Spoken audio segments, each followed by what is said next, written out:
source all US iPhones from India in a pivot away from China. Parikshit is joining in with us to give us more details on this one. Well, we know that currently the US has imposed tariffs as high as 245% on certain Chinese products. And the overall tariffs is almost as high as 145 to 150%.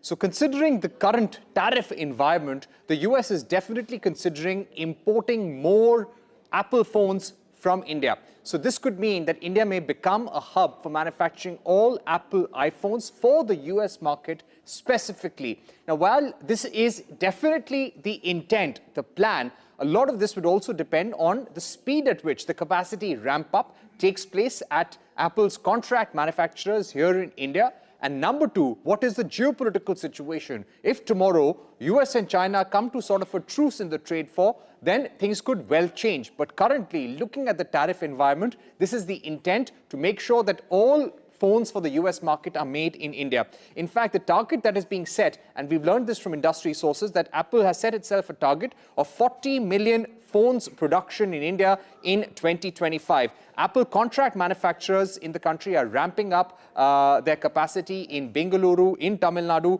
In fact, we're learning that in addition to Chennai, where Foxconn is maximizing capacity, Foxconn's Bengaluru plant will be up and running very soon, perhaps in the next few days. And when at peak capacity will take some time, of course.